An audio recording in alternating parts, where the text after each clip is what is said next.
Hello, fellow Porsche 917 fans. I'd like to show you my Jägermeister 1/18 scale Porsche 917 that I used, and with no further ado, I used to create my own Porsche 917/10 Can-Am car.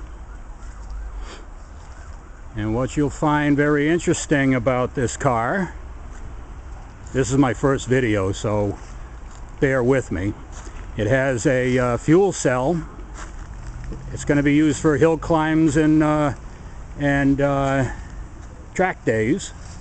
Has the 91-inch wheelbase of the original car, but the fun thing is it has a 12-cylinder engine designed by Porsche.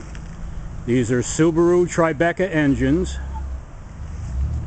They're bolted together right at the crankshaft, and I can't wait to hear this thing started up. I'm sending it for wiring work next week. And notice the roll bars, the braces, notice the connections, how accurate everything is. That's Z06 Corvette suspension all the way around. Notice the tubing, notice the braces in the back. As close as I could scale off that model. I even was able to get these covers over the tube on the side, just like they are on the 917s.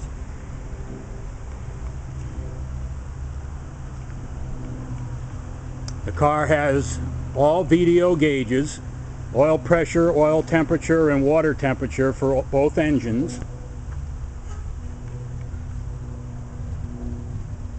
It has a Kirky seat that I've modified to get into the right position. Wait till you see the next video. I just fabricated the gear shift that's going to look almost exactly like the original car. Going to get that welded up tomorrow. Willwood left foot braking. That's a Subaru Sport Shift transaxle in the back. There's going to be manual shifting as well as automatic. I figure some old guy like me is going to buy it, who was 19 years old in the day. I have a custom radiator there that takes the water from the two engines right on this side here. That's a Subaru cooling fan on there, and then it goes back to the engine on this side. That's the gas pedal from a Subaru Tribeca. I don't know if we're going to be using it or not. I'm having the engines powered by a standalone 6-cylinder computer, and we're going to probably try to bypass the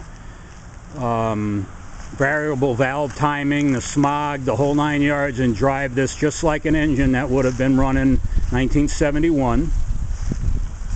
Oh, I did this too. I gotta show you this. Gotta show you this. Coming in, coming in, coming in. Look at the key even.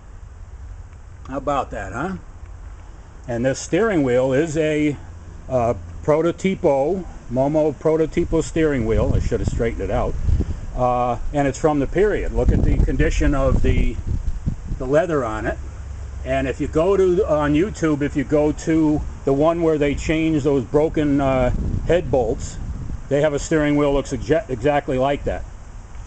I've redone the intake, so I have the throttle bodies right in the center. And what I'm going to be doing is making a fiberglass bucket, as it were, with a, I think it's 7-blade fan, which will be electric, of course. And it's going to pressurize these intakes.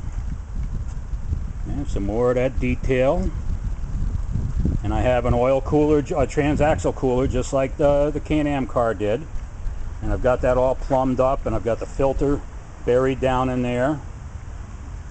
And I put in an aluminum overflow that looks like an oil tank or something. And I'm going to get a plastic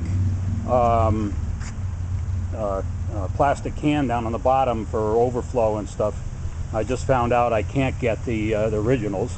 but I'll make it look like the original. The taillights, I'm getting Porsche 911R taillights for it, which is exactly what they used on the Can-Am cars. And there's my mock-up exhaust. That'll be, of course, 3-inch stainless steel. Very, very tight. Oh yeah, look at the detail here again. Look at my little plate down there. Made that up myself. Welded it all up and ground it and everything, and that'll support the tailpipes.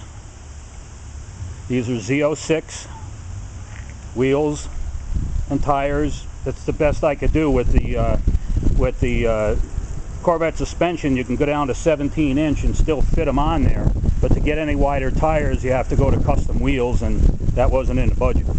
I've ordered from Barent's Performance Parts removable braces.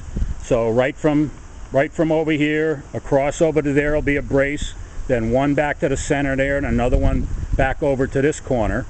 That'll stiffen up this whole chassis area. I've got Simpson seat belts in there, and well, that's it. For now, that's it. It's going next week to the tuner to get the custom fabricated exhaust system in it and get it running. Then I'm going to start working on the body. It's going to be Joe Siffert's STP car, exactly the way it was set up for Watkins Glen. And I'm hoping to be able to have it all done and auctioned off by the end of the year. My next car, I'm very eager to get started on. That's going to be a 6-wheel Tyrrell Formula 1 car. I'm debating right now if I should go to knock it off really well and have it for track days and hopefully vintage races, hill climbs and stuff, or make it for the street as an alternative to a motorcycle. I may even run a motorcycle engine, but right now I'm looking at Olds Aurora North Star dual overhead cam engine, and we're still working on a gearbox, what I'm going to use. As you know, Porsche gearboxes are very expensive, and we may take a shot at a heavy-duty Volkswagen bus transaxle, all rebuilt with heavy-duty parts. I'm using Alan Johnson for that. If you look him up, he does a lot of Cadillac XLR work, sand rails, turbocharging. He knows what he's doing, and so I'll take advantage of his knowledge on this next car. Look at that brace. Is that like a Porsche 917 or what? Can't wait to hear this thing scream. It'll be 6 liters. I've talked to a gentleman who's going to do my drive shafts, who said the estimated power to the rear wheels should be around 400. 250 per engine, but he said it'll work out to 400, and the torque will be doubled.